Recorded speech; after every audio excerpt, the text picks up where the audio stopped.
Adani Wilmer के share 3% गिरकर एक साल के निचले स्तर पर पहुंचे। एक्सपर्ट बोले, निवेशक अभी नहीं खरीदे। अडानी विल्मर लिमिटेड के शेयरों में आज 20 नवंबर गिरावट देखी गई, जिससे उनकी 2 दिन की तेजी रुक गई।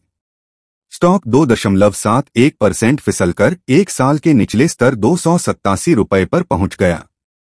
इस कीमत पर शेयर में पिछले एक महीने में लगभग 15% और साल दर साल आधार पर 52% की गिरावट आई है।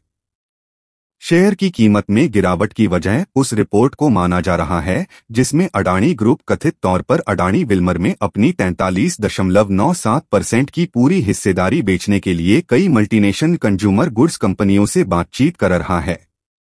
टेक्निकल सेटअप पर विश्लेषकों ने मोटे तौर पर सुझाव दिया कि काउंटर कमजोर दिख रहा है। काउंटर पर तत्काल समर्थन 283 रुपये पर देखा जा सकता है।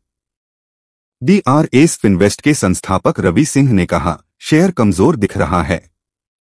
यह निकट अवधि में 265 रुपये के स्तर तक फिसल सकता है।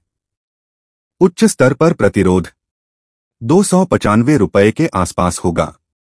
टिप्स 2 ट्रेड्स के AR रामचंद्रन ने कहा, अडानी विल्मर मंदी की स्थिति में है, लेकिन दैनिक चार्ट पर 303 रुपये के मजबूत प्रतिरोध के साथ ओवरसोल्ड भी है। निवेशकों को केवल तभी खरीदारी करनी चाहिए जब यह उक्त प्रतिरोध स्तर से ऊपर बंद हो। अगला समर्थन 283 रुपये पर होगा। आनंद राठी शेयर्स और स्टॉक ब्रोकर्स के सीनियर मैनेजमेंट तकनीकी अनुसंधान विश्लेषक जिगर एस पटेल ने कहा, काउंटर लगातार निचला स्तर बना रहा है, जो एक अच्छी तरह से स्थापित मंदी की प्रवृत्ति का संकेत है।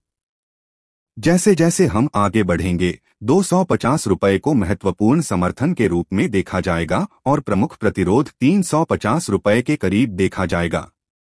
कोई 250 रुपये की उम्मीद कर सकता है। अगले महीने के लिए अडानी विल्मर के लिए ट्रेडिंग जोन 350 रुपये होगा। कंपनी ने वित्त वर्ष 2014 की दूसरी तिमाही के कमजोर आंकड़े दर्ज किए, जिसमें रेवेन्यू एबिटा 13.3%, 43.4% सालाना आधार पर 77.2 करोड़ रुपए के समायोजित घाटे के साथ कम हुआ। नुवामा इंस्टीट्यूशन इक्विटीज ने कहा, खाद्य तेल की मात्रा सालाना आधार पर 4% बढ़ी है, जबकि सफोला खाद्य तेल की मात्रा में 19% की गिरावट आई है, जो कम एकलंक में है, और उसी तिमाही में मूल्य में 12% की गिरावट आई है। अडानी विल्मर ने हाजिर, भौतिक और भविष्य की कीमतों में अलग अलग रुझानों के कारण खाद्य तेल में घाटे के कारण 130 करोड़ रुपए का समायोजित घाटा दर्ज किया, जिसके परिणामस्वरूप हेजिंग घाटा हुआ। बासमती और गैर बासमती चावल के निर्यात पर प्रतिबंध जारी रहा। एबिटा मार्जिन सालाना आधार पर 62 आधार अंक कम होकर मात्र 1.2% पर आ गया। नुवामा ने यह भी बताया कि कंपनी को हेजेज मिसलिग्मेंट के कारण Q1 FY24 और Q2 FY24 दोनों में घाटा हुआ, जिससे स्पॉट और फ्यूचर मार्केट में अलग अलग हलचल हुई।